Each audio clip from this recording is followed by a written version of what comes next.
Welcome back, Wildcat fans, to another edition of the Deer Park Coaches Show. I'm Jake Snyder, joined as always by Coach Tucker Berger. Today, Tuck will take a look at the 47-13 loss at Taylor, but more importantly, look ahead to this Friday's matchup against Indian Hill. So sounds like a plan. Let's get right into it. All right, obviously not the result you want on Friday night, 47-13, the final score. Mm-hmm. I feel like early in the game, especially early in the game, we just kind of couldn't get out of our own way. Mistakes kind of played a key factor in the score in this game. What were your takeaways from this one? Well, and that's kind of how I've told everyone that wasn't there is, you take a bingo card with all the worst things that could go wrong to start a game. And, opening kickoff they take back. We fumble the ball twice. Blocked field goal. Yeah, blocked field goal, blocked extra point. Yep. We just really put ourselves in a hole, and against the teams in our league that we play, the more you do that, it's just going to be tougher and tougher to climb out of that hole. I thought our defense played well, and off those sudden changes, we got to stop. And even with, I think, the end of the first quarter, it was 14-6. So, we were still in the ball game for a while, but we just kept making those errors. And, good teams like Taylor are going to take advantage of those and then eventually just pull away from you. For sure. And, it's funny. A football game is a totality thing. You have to take it all. If you get rid of those mistakes and you just look at certain things, there were some great things to take away from this game. Mm-hmm. Sellers finishes the game 6-13, again, some positive passing yards. He only threw for 50 yards, but did have a touchdown. But he ran the ball 8 times for 75 yards, big long of 56, which we're going to look at in a little bit. Morgan Brown has 5 carries for 78 yards, including a big long touchdown that was in a crucial moment of the game at that point. E.J. Gore shows up for 46 and one highlight reel touchdown that he scores. Offensively, I felt like there were some positives. Again, you can't get rid of the turnovers, but if you do, there was some stuff to take away from this one. Yeah, and it's nice to see that our athletes can play with those guys that are, a little bit higher competition than what we've seen. But still, we just got to keep getting better and better and better. And this week, Indian Hill, we know they're going to be a good squad. So it's just how can we carry over the little bit of success we had last week into this week and kind of build on that. Yeah, for sure. All right, let's look at some game film here. Like I said, Sellers, 50 yards passing and a touchdown, but also, as I mentioned, runs for 75 yards. This first play here, this is really early in the game, down 7-0. Like you said, the kickoff gets taken back for a touchdown, so you put yourself in an early hole. Had a chance here really after this run to kind of get back into it. What's going on this play? So we knew when we went with this set, they were going to put a lot of their guys into that boundary, especially to where all our receivers were lined up, so we wanted to take advantage of that. Tink does a good job of making the read off that first handoff key. He goes in to dive and tackle the running back. And as he sees that corner jumps out, he gets vertical, and then from there it's a foot race. I think 9 times out of 10 he probably scores on this. But when you got a guy that's real fast from Taylor, playing the backside corner, he makes a really good play and a really good pursuit angle to catch him. Yeah, took a nice angle there for sure. But really, that's how it's shown up. If that corner dips inside, then he pitches the ball out to Morgan, and that's Morgan running down the sideline. So really, I thought we blocked it pretty well, and I think Tink makes a good read, and after he gets by that one corner, then just Tink being Tink and letting him run. Yeah, 2 good reads on that play, really. Like you said, reading that dive. And then it's funny, when you're defending against triple option, your job is to play assignment defense. And that corner actually does the right thing there. And his job is the pitch man. Yep. He takes the pitch man all the way. Tink does a nice job putting his foot in the ground and really making a play right there. So you definitely like to see that from your quarterback when running the triple. I'm going to jump ahead to late in the game for a second run of his that I kind of picked out as something I really liked watching from him. This is in the second half. Mm-hmm. This is his second longest run of the game. He's going to take this one from 28, or it's going to take it for 21 yards. Talk me through this play as we're watching it here. Yeah, so one of our second half adjustments was to start kind of reversing our motion. So as I believe that's Morgan. Yeah, Morgan goes in motion and comes back. We run the triple this time to the strong side. And Tink does a good job of, he feels the pressure coming from the outside, so he knows he's going to keep it. But one thing he does well is just gets vertical and makes that guy miss right there. And when he cuts back, the whole defense is just flying over the top because we've been hitting that outside. And this is something that, we don't coach him to do. It's more of just, you're feeling it and you're doing it. So that's just a really good play of cutting it, getting vertical, and then just making something happen. I mean, 2nd and 19, you don't really draw up plays to get the whole thing back. But, when he makes good plays and he makes guys miss like that, it's nice to see him pick up those 21 yards. What I really liked about this play, and the reason I picked it out, was his patience here. When you're running the triple, you got to have just ice water in your veins. You got to hold on to the ball for as long as possible before you make that decision. As you watch him here, he's got pressure in his face almost immediately. The dive man gets tackled. He makes a nice pull here. He's reading that end. The end, like you said, goes high. He steps underneath, and then the ice water in his veins to just kind of step underneath that tackle. Good move. Put your foot in the ground again. Get vertical and make a play. Like this is when it's at its best right here. This is the stuff you want to see, not only from your quarterback, but just offensively. This is the way your offense is supposed to be run. Yeah, and we've talked about that in practice with him just being a little bit more patient. And it just shows that he's been practicing a lot harder and he's been putting in a lot more effort, and I think it's starting to pay off for him. For sure. All right. He did throw a touchdown pass. We're going to see it here. Pass is by the definition of the term, it was a touchdown pass. But this play is E.J. Gore just being who he is. Yeah. And so this is early in the game again. There's 1 minute and 15 seconds left in the first quarter. You're down 14-0. This really kind of brings you back into this football game at the moment that it happens. So talk me through where you're at here and what's going on. Yeah, so one of the reasons we do consider this a pass is because he tosses it forward. And just for you guys that may not know why we do that, it's just if EJ does drop the ball, it's an incomplete pass. Correct. So instead of it being a fumble. But EJ does a really good job of, once he catches it, getting his eyes up, and he reads that outside edge block. So if Morgan and Henry were able to kind of just take that guy all the way down, then EJ would just keep flying to that sideline. Right. But he notices right now that guy in the slot over top of Riley, number 13, shoots outside.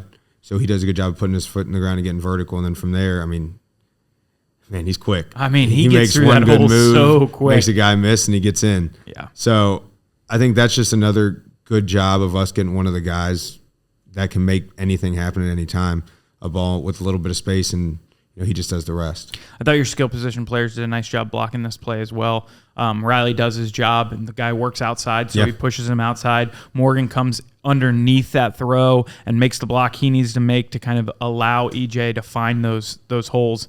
I thought your skill positions really showed out on this play. Yeah, and that's one thing we talked about throughout the week is, hey, we've seen them in the past try to shoot outside and force everything back in, so we can't get that edge. Just take them where they want to go. It's big plays like that keep us around long enough to at least have a chance to kind of come back and make some plays. This is a play we're going to look at now. This is one you needed, again, in the moment. This game's kind of slipping away from you a little bit. There's 6 minutes left in the first half. You're down 27-6. It's 2nd and 10. You're really just looking for that big play. This is not the prettiest play we're going to watch on film all year long. However, when you've got a kid like Morgan Brown who just is a playmaker, he's flat out a playmaker. Tink does a great job getting him the ball here. Talk me through this one. So this is one of the ways that we run option. This is our speed option. So Tink's read key is that outside end right there that's over top of our tackle. And as soon as he sees him take him, he tries to flip that ball out right now to Morgan, get a quick pitch so Morgan get the edge. The one thing on here is that our back should have probably blocked that corner just to make it a little bit easier. But he doesn't take the best angle, which lets Morgan get outside. And once Morgan hits that edge and gets vertical, his speed is just like Tink and EJ. It's not many guys are going to catch him once he gets going. Yeah, one, breaking the tackle was something that stuck out for me. That safety actually takes a pretty good angle at him, gets there to make the play. If he makes that play right there, that's a 1 yard gain, 2 yard gain, that's a maybe. Heck of a tackle too. And it would have been a heck of a play. Don't get me wrong, but this is the strength of a guy like Morgan. That low center of gravity. He walked right through that tackle. Yeah, and I think a lot of that goes back to him being there every single day over the off season. We have our weight club stats. He's one of 2 guys that's in that 900-pound club with his bench, his squat, and his deadlift combined. So, he's put in the work to be bigger, faster, stronger, and I think you just see that every week that he gets the ball in his hands. The other thing I take away from this, again, we've talked about him being a freshman for so long. He doesn't run like a freshman, first of all. But then the thing that pops into my head is that he's not going to get slower, right? And you watch him break away from the rest of this group. Man, that's exciting, fun to watch, and you got to like that from somebody you're going to have around for a long time. Yeah, and I mean, he just every week he's getting better. He's finding ways to get better, and it's throughout practice he's just works, and I mean, I can't be more proud of him for that. All right, we're going to jump to the defensive side of the ball here. Obviously, in a game where you give up 47 points, there's going to be mistakes. Now, some of those are special teams points, obviously. I don't think we defended the pass as well as we could have in this game. But that said, a couple guys that stuck out for me. Isaiah Alford finishes your leading tackler, 7 total tackles, 5 solo, and we are going to look at his tackle for loss right here. Again, we're going to stay early in this game because I think there were some critical moments early in this game, and this play was one of them right here. It's 3rd and short. Yep. And we're down 7-0. You got to keep them out of the end zone here. I mean, it is imperative that they don't score on these next couple of plays here. Alford does a really nice job. Walk me through this one. Yeah, and I think our defense as a whole played really well. I mean, it kept us in the game long enough for us to at least have a chance to hang around. And really coming off some of those we put them in some bad spots offensively. And they held, this drive right here, they hold them 4th down, we get the ball back. But he does a good job of, reading the play. He's looking at his guard, he sees his guard block down, so he fills the hole. And then, he does a good job of kind of just locking on and finishing the play. It might not be the cleanest tackle, but, we tackle so much in practice. He does a really good job of just getting him down to the ground. He works and he rolls, and once he gets down to those legs and he kind of flips that hip, he knows that guy's going to come with him. So he does a really good job of shooting that gap and just making a play on the back. Yeah, I thought this play was well defended all the way around here. We run the triple option, so we know what kind of options look. This is a little bit of a different, but this is a read option also right here. This quarterback is reading your end. Okay, the end stays with him here, who does a nice job. Again, assignment football when you're on defense, that's everything. Your end does a great job covering that play up, and then like you mentioned, that fill from Alford is really good. Reading that play, understanding what his assignment is, getting in, making the play, creating a loss, and at that point after this loss, critical plays in big moments, right there. What that does is it creates a 4th and 6 situation, and why that's important in this moment is because they're going to line up for a field goal on the next play, and we're gonna have a little mix up in who's on the field, who's not on the field, and we're gonna get called for offsides because somebody's running on the field. Okay. If he doesn't make that tackle in the backfield, that offsides now becomes a 1st down.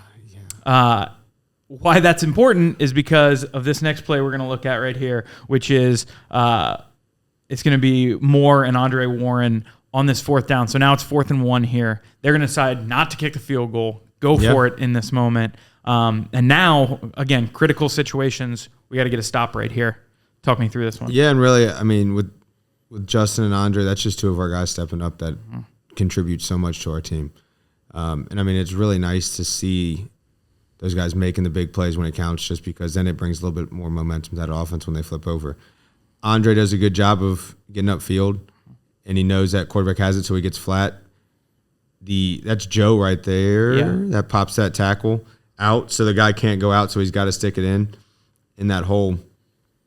And as soon as he does that, we get really good penetration up front, and Andre just closes down and makes the play. So, I thought our D-line played a pretty good game. That really, I think that's the strength of our defense. We got some guys up front that can play with Joe and Lucas and Justin and Andre and even CJ coming along with those guys. So controlling the line of scrimmage is one of the big things that we try to emphasize throughout the week. And, I think on this play right here, that just shows that they're really working and they're really trying to make that an emphasis of our defense. For sure. All right, so that's a few of the positives here.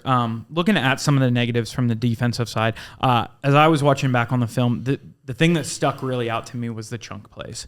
You giving up 17, 18, 25, 43 yards on plays. How do you kind of reset and figure out a way to limit those big plays from teams moving forward? Well, it's really just going back and just identifying where the mistakes were.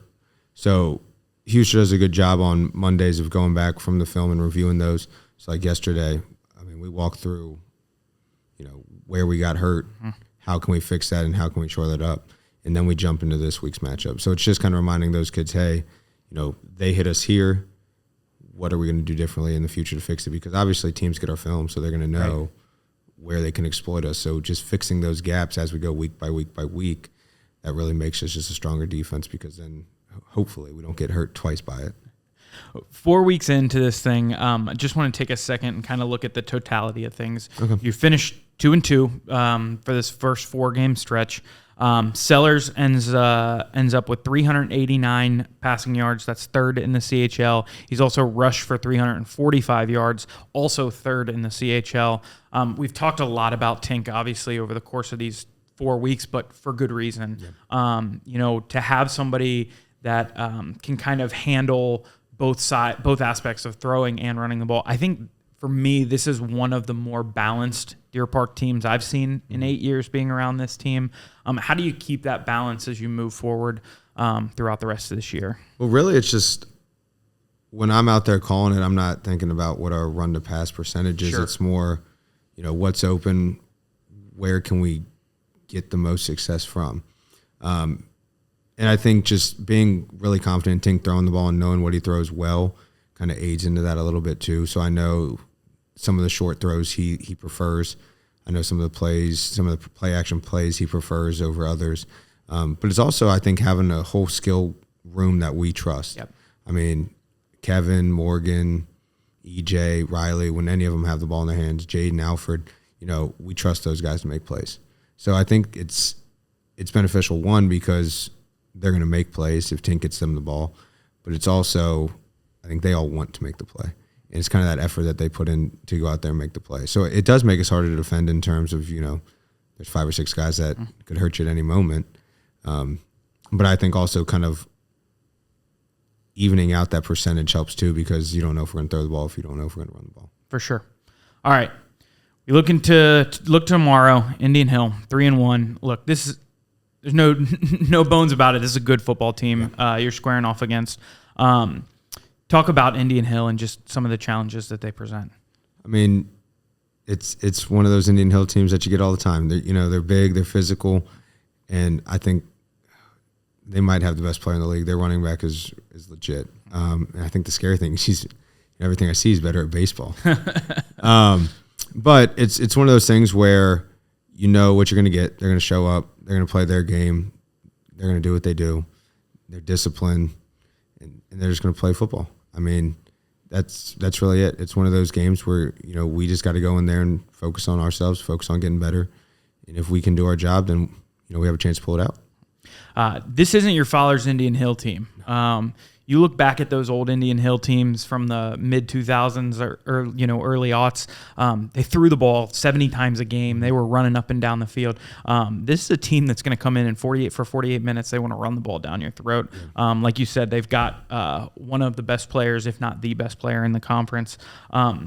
What do you do to kind of give yourself a chance to take away some of that offensive firepower that they have running the football? Really on defense, I mean, it's just staying to our assignments and trying to play as much assignment football as we can.